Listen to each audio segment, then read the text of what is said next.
Tülay'dan Örgüler YouTube kanalıma hoş geldiniz. Bugün bu güzel modelin anlatımını yapacağım. Bakın daha önce başladım şöyle örnek bir parça. Şöyle göstereyim. Altına hazır lastik uyguladım.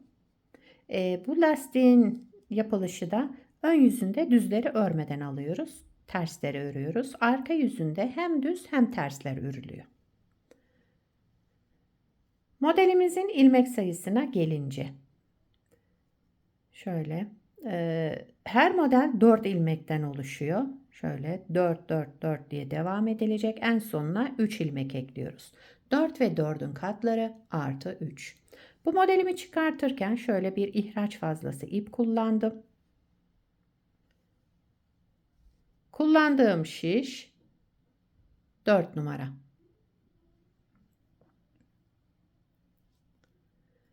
Dilerseniz yapım aşamalarına geçelim. İlmeklerimizi çıkartarak başlayalım. Şöyle. Biraz önce de söylediğim gibi her model 4 ilmekten oluşuyor. En sonuna 3 ilmek ekliyoruz. 4 ve 4'ün katları artı 3.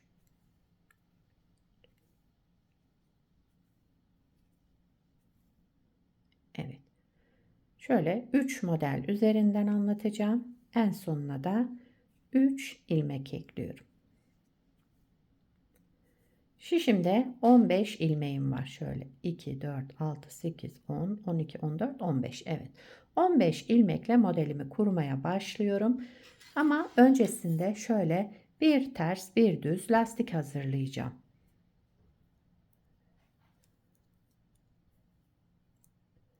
Bakın bir düz bir ters.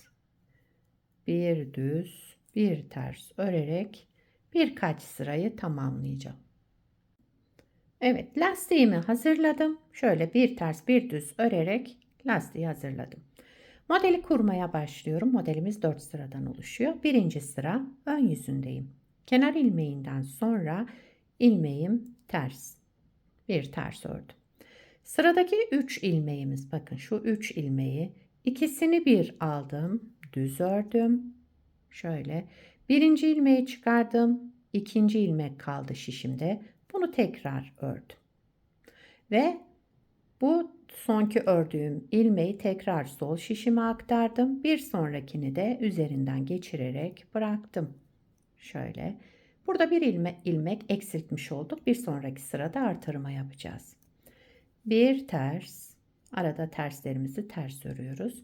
3 ilmeğe gelince 2 ilmeğimi aldım, düz ördüm. Birinci ilmeği çıkardım şişimden. İkinci ilmeğimi tekrar düz ördüm ve bu sonki ördüğüm ilmeği sol şişime geçirdim. Bir sonraki ilmeği de bunun üzerinden geçirerek bıraktım ve sağ şişime aldım. Bir ters, 2 ilmeği bir aldım, düz ördüm, birinciyi bıraktım, ikinci ilmeği tekrar ördüm. Bu ikinci ilmeğim, yani ikinci kez ördüğüm ilmeği sol şişime aktardım.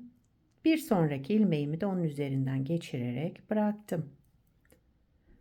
Sıra sonunda bir ters, daha sonra kenar ilmeğimi ördüm. Birinci sırayı tamamladık. İkinci sıra arka yüzündeyim.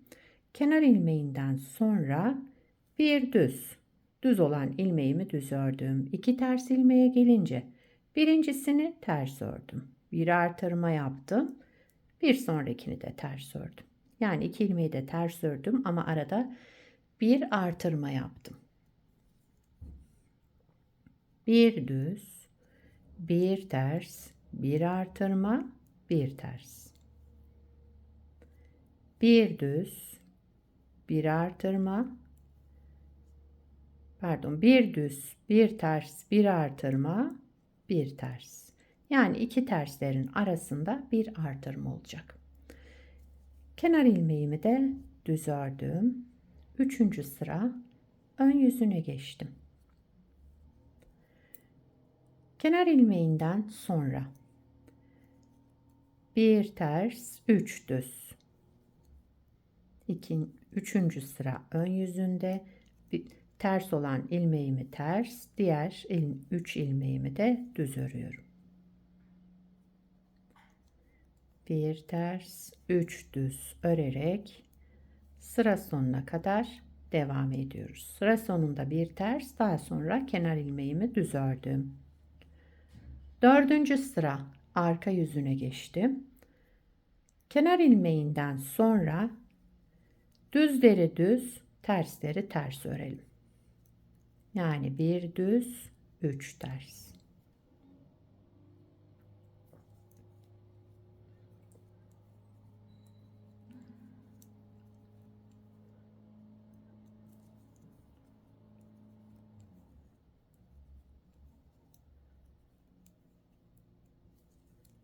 Evet, dördüncü sırayı da tamamladım. Modeli bir kez kurmuş olduk. Modelimiz 4 sıradan oluşuyor. Bakın şöyle, tabii ki model ilerledikçe daha da güzel görünecek. Şurada yaptığımız işlemi tekrar başlayalım. Yani modeli birinci sıra ön yüzündeyim. Tekrar kuruyorum. Kenar ilmeğimi örmeden aldım. Daha sonra bir ters ilmek. Bu 3 düze gelince önce ikisini bir aldım. Düz ördüm. Şu şekilde. Birinci ilmeği çıkarttım. İkinci ilmeği tekrar ördüm. Bu ördüğüm şişimdeki ilmeği tekrar sol şişime aktardım ve bir sonraki ilmeği de onun üzerinden geçirerek bıraktım. 3 ilmekten 2 ilmek elde ettik. Bir tane eksildi burada. Bir sonraki sırada artırma yapıyoruz. Bir ters, 3 düze gelince ikisini bir aldım, düz ördüm. Birinci ilmeği bıraktım, ikinci ilmeğim şişimde. Bunu tekrar ördüm.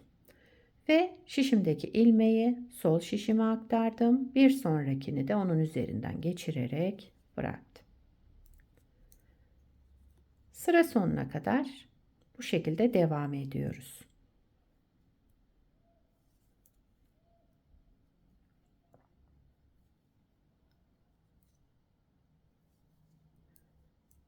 Kenar ilmeğimde önce bir ters, daha sonra kenar ilmeğimi ördüm. Birinci sırayı tamamladım. İkinci sıra arka yüzündeyim. Kenar ilmeğinden sonra bakın bir düz, iki tersimiz var. Düzü düz örüyorum. Tersleri de ters öreceğim ama arada bir tane artırma yapıyorum. İki tersin arasında bir artırma yapalım. Eksilen ilmeğimizi burada tamamlamış oluyoruz. İki terse gelince birincisini ters ördüm, bir artırma yaptım. Daha sonra ikinci tersimi ördüm.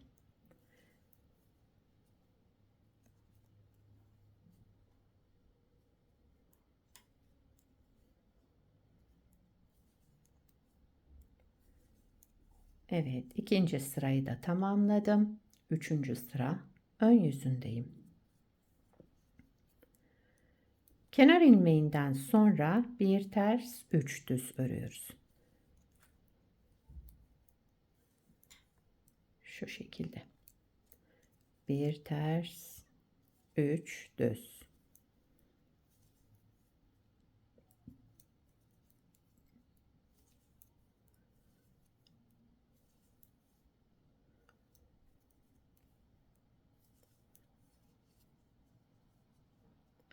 Dördüncü sıra arka yüzüne geçtim.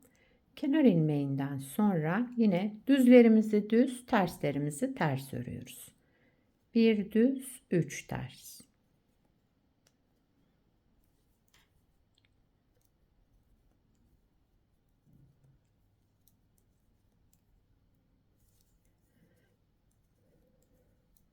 Evet, modeli 2 kez kurduk.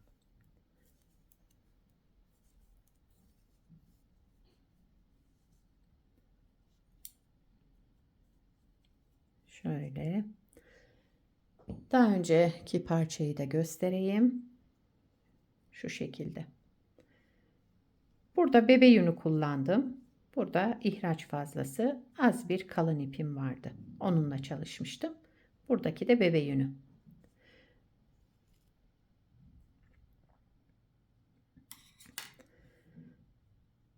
Bu modeli her türlü örgü projelerinizde kullanabilirsiniz. Lastiksiz de yapabilirsiniz. Modelde kıvrılma olmuyor. Modelin arka yüzü de bu şekilde. Evet. Beni buraya kadar izlediyseniz bir beğeni yapmayı, yorum yapmayı, beni desteklemeyi unutmayın. Şimdiden hepinize teşekkürler. Bir sonraki videoda görüşmek üzere. Hoşça kalın.